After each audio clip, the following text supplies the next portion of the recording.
Bonjour à toutes et à tous et bienvenue à cette inauguration officielle virtuelle de l'exposition Manassi Akpaliapik, Univers Inuit, la collection Raymond Brousseau. Je m'appelle Marie-Hélène Raymond, je suis coordonnatrice de la stratégie numérique au Musée national des beaux-arts du Québec et je vous propose pour l'occasion diverses entrevues avec des acteurs clés du projet. Voici d'abord Jean-Luc Murray, directeur général du MNBAC, qui souligne notamment l'importance de cette exposition. En fait, on est très heureux de présenter une expo majeure d'art inuit. C'est en complément avec la salle permanente qui présente la magnifique collection Raymond Brousseau, que beaucoup de gens connaissent. Mon collègue Daniel Drouin, conservateur de l'art ancien jusqu'à 1900, pourra vous raconter un peu la genèse de l'expo. Mais tout est lié. Bien sûr, c'est un peu, ça fait partie de la vision de M. Brousseau, la découverte de Manassi Akpaliapik. Et on peut constater dans cette expo-là, on voit une quarantaine d'œuvres réunies, la puissance de son travail.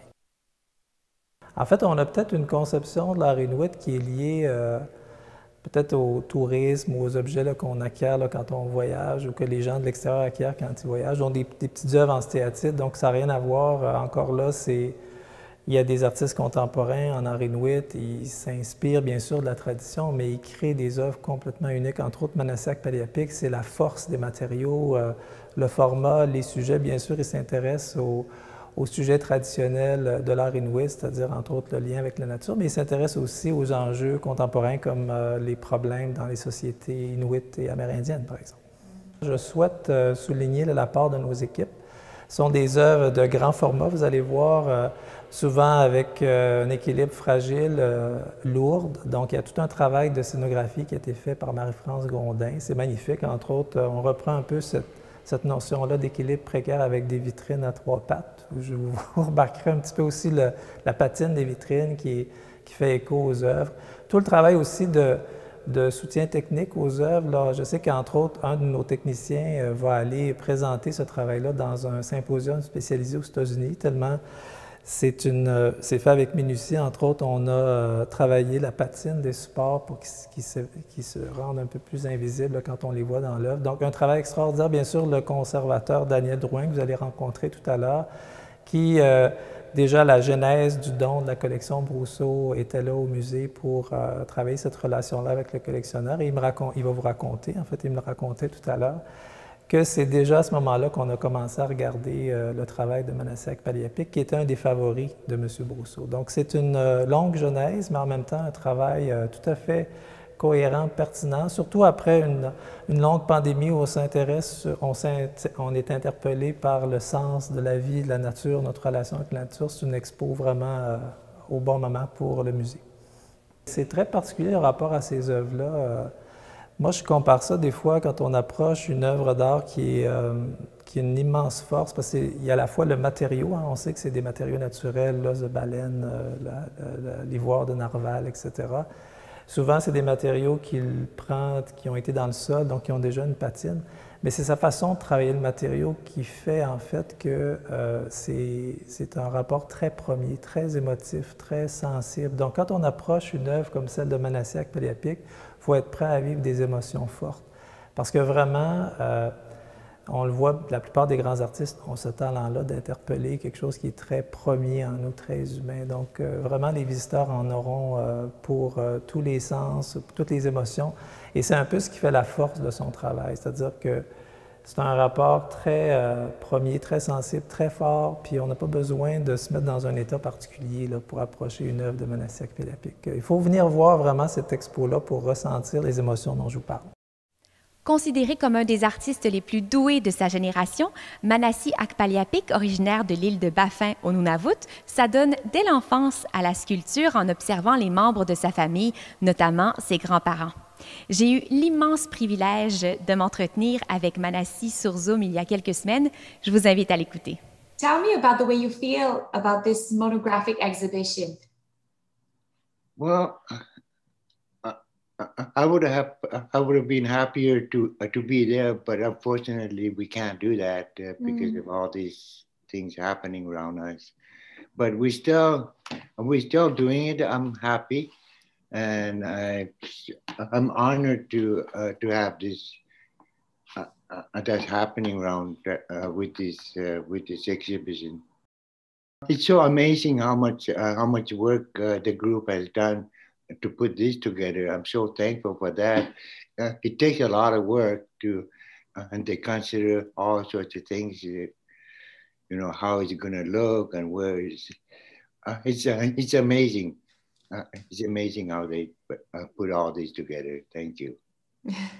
Thanks to you. The exhibition is your vision of the Inuit universe. Can you describe me your Inuit universe? Well, the way my grandparents told me was that we've been, the weather around us, the air, everything is there, it's watching us, and it's being present with us. That's to me. The moon and the sky, everything. Yes. Yes. With all this global warming and all that, there's changes happening because of the global warming. It's all there. It's a circle of life. That's there. We're looking at.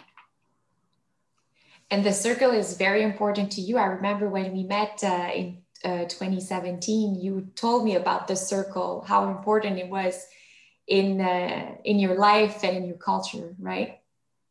Yeah, exactly. Like for me, I guess when I went through alcoholism, that was like breaking that circle of life for a while. But by stopping that, I'm back on that circle of life again. It depends on you if you want to continue it that way. But it's up to us what's happening around us. We still have a chance to do something. We can't just sit there and just watch it happening. But we have to do something ourselves to be part of that. When I started doing my artwork, I didn't think that I'm going to get to this point. I never dreamed of being there, but it brought me a long ways, and it brought me I met a lot of people through this, and I learned a lot from this, and it brought me back. I'm so thankful that I was able to do my art. And how do you want our visitors at the museum to see your work when they're going to see the monographic exhibition? Well, I'm just hoping that that I can help people to see things that normally you can't see, like the feeling, the feeling that you can't describe. Maybe some ways in the art. Through art, you can find them. I guess for me is I'm trying to show that there's strong connection between the animals and people, and everything is all connected together, and we have to respect that. And I think that's the bottom line: is a respect and trust, and yeah, that's it for me. So important. Those values you want to share with the next generation, with the people here down south. It's important to you? Yeah, it's. I guess important thing to remember is not to be afraid of to do something different. If you're trying to stay up there, the only way is to start doing things differently. If you stay in one spot and doing just one thing only over and over, it's not going to get you in the work too much. It's to ability to try things, new things. I just want to keep on doing it. That's trying to do better than from the last. Talk about your commission. Right now, I'm doing a commission work, which is a kind of it's based on a piece that I've done many years ago. It's called Screaming Faces. But for me, it's a very challenging for me to reproduce something that I've done before. But of course, there'll be no. It's going to be different. It's always going to be different because each piece is unique. A lot of times, I just follow the shape of the material and the shape, and that's what brings the artwork out of me. You know, not too much of thinking. Okay, I'm going to do this, and this is how it's going to look. You know, I follow the material a lot of times. I think that's what makes it difficult for me to do commissioning works because they want a specific things, but they won't. Yeah. But you don't work like that. You're more respectful to the material, to the piece. Yeah, exactly. Yes. But it's fun learning. It's fun for me to learn new things. I think that's what keeps me there is to, it's learning. We never stop learning. No. Never stop learning. It's been 45 years I've been doing this. I'm still learning things. Are you going to teach one day? Do you think you're going to teach one day? You did, I think, right? Yeah, I did a few workshops here and there. You know, I like doing that. What I'm always hoping that is if I do this, that's gonna help someone to realize that they can do this too. You know, maybe they can even make it better. You know, I'm just paving the path. Well, the teaching that I got from my grandfather, for longest time, I thought they were just simple things. But looking back now, these were real teaching, like how to stand by the seal hole, you know, for 20 minutes and without moving your feet, and how to think where the wind is coming from and where the shadow is. It's not just about standing there by the hole. There's all sorts of elements that you have to think about. You know, that's pretty much about life. You know, when you're dealing with life, you have to think about all these things. And same thing with the art when you're doing something. It's not just one big piece, but if you break it down to smaller pieces, then it becomes easier. That's the same thing with life. Break it down to pieces that you can handle. This is so true. Sont présentées dans l'exposition 40 sculptures exécutées par Manassi Akpaliapik entre 1997 et 2003. Ces œuvres proviennent de la collection d'art inuit de Raymond Brousseau, dont une majeure partie est entrée au musée en 2005 grâce à la contribution financière d'Hydro-Québec et aux dons consentis par Raymond Brousseau. Monsieur Brousseau est en convalescence en ce moment. C'est sa conjointe Lise qui m'a accordé une entrevue afin de témoigner de l'apport considérable de son conjoint dans le développement de l'art inuit, mais également la façon dont il a su propulser la carrière de Manassi Akpaliapik. Madame Brousseau, merci d'accorder cette entrevue au nom de votre mari qui est en convalescence. D'abord, comment va Raymond Brousseau? Il va un peu mieux. Il est enfin sorti de l'hôpital et il est très heureux dans son solarium. Mais on est tout équipés pour le recevoir puis prendre soin de lui. Voilà. Oui, vous prenez bien soin de lui depuis plusieurs années. Quelle est votre histoire d'amour à vous deux? Oh, une rencontre à 17 ans, marié à 20 ans. Parce que, voilà, il avait été un peu poltron et j'avais trouvé un peu effronté. Donc, quand il m'a invité la première fois, je me suis dit, oh là là, je ne sais pas si je vais y aller. Puis finalement, avec des amis, on est devenus très près. Puis cette histoire a commencé à 17 ans, puis à 20 ans, on était mariés. Moi, j'étais mariée avec lui à 21 ans. Donc, ça a continué pendant 62 ans, maintenant 63 cet été.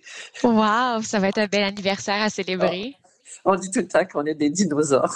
Bien, vous êtes peut-être des dinosaures, mais vous vous complétez à merveille, c'est ce que vous m'aviez dit.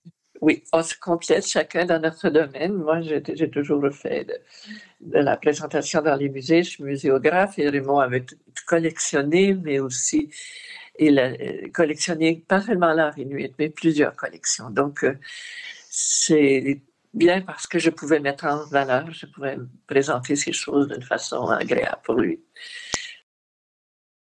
Vous m'avez parlé de la passion de votre mari pour les collections, pas que l'art inuit, mais qu'est-ce que l'art inuit a de particulier dans son cœur? C'est une continuité. Ça a commencé très tôt.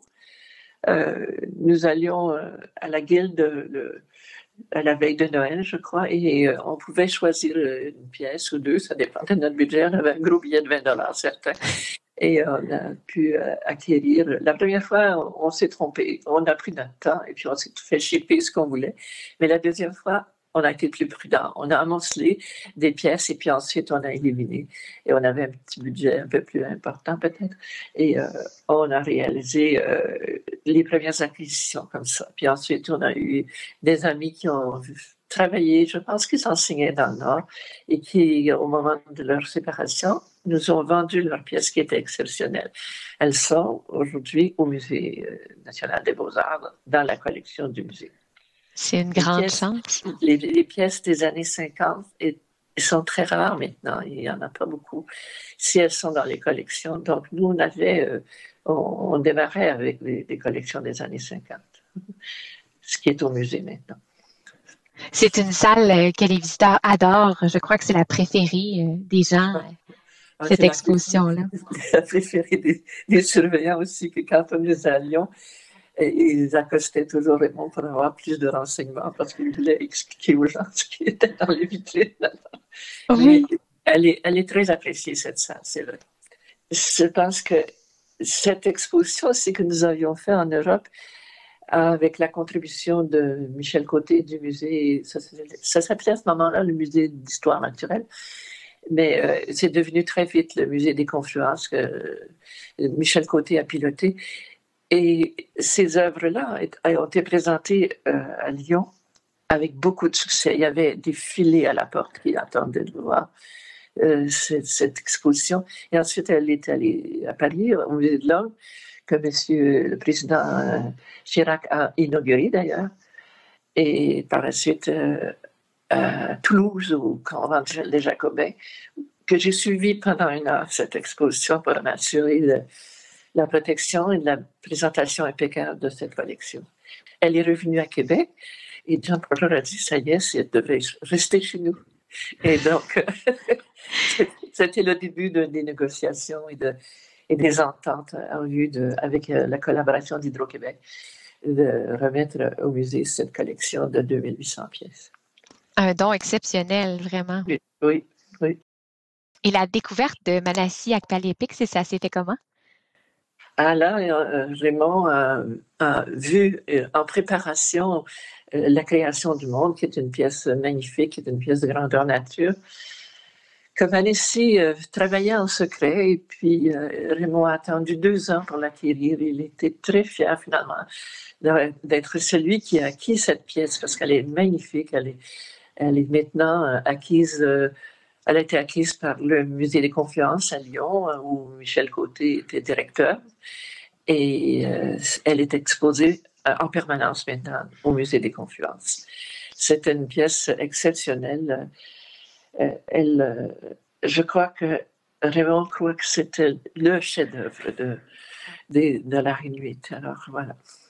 Oui, M. Brousseau dit de Manassi Akpaliépik qu'il est le plus grand sculpteur de son temps aussi. Il le dit encore aujourd'hui. Oui, il a été... Raymond l'a suivi beaucoup dans sa carrière. Et plusieurs pièces ont été acquises à partir de la collection de Raymond. Des collectionneurs de Suisse, par exemple. À Cran, il y a maintenant un musée d'art inuit qui présente plusieurs pièces de Manassi. À Londres aussi, un jeune couple a suivi la démarche de Raymond et a acquis régulièrement des pièces de Manassi, donc qui sont à Londres, à Paris aussi. Et finalement, à Lyon, à partir de la première acquisition de la grande pièce, il y a eu d'autres acquisitions par la suite qui sont présentées au Musée des Confluences. Oui. Alors, donc, il y a eu il y a eu aussi, c'est ce qu'on est très fiers, c'est que ces pièces sont allées à l'international. Ça n'a pas été seulement ici, mais c'est vraiment tenait beaucoup à ça. D'ailleurs, il espère bien que cette exposition, présentement, ce dépôt que nous avons fait au musée, on souhaite que cette collection voyage éventuellement au Canada, mais à l'extérieur du Canada aussi. C'est un de ses grands souhaits. Oui, ben, je pense que c'est important pour lui d'avoir propulsé la carrière de Manassi. Lorsque je l'ai interviewé, il m'a dit que sans Raymond Brousseau, il n'y aurait pas la carrière du tout qu'il avait aujourd'hui. Mais il est tellement doué. Voilà. Beaucoup de talent. Vous m'avez parlé du musée d'art inuit qui est maintenant fermé, mais il existe toujours la galerie sur le chemin Saint-Louis. La galerie est dirigée par notre fils Jean-François. Il y a eu la transmission. Donc, Jean-François a un très bon œil, très pertinent dans ses choix. Et surtout, il garde des relations avec les sculpteurs, dont Manassi. Il est très près de Manassi. Ils font des échanges et les coopératives aussi, mais surtout les artistes. Et Jean-François a le talent de suivre des jeunes artistes aussi, ce qui est la relève. Oui, la relève qui suit la relève. C'est ça, c'est ça. Parlez-moi de l'exposition qu'on présente au musée. C'est la première monographie ici à Québec, au Québec, pour Manassi. Les pièces qui sont présentées, il y en a certaines que vous connaissiez peu ou pas, puis il y en a une autre qui est très chère à votre cœur, je pense bien. Oui.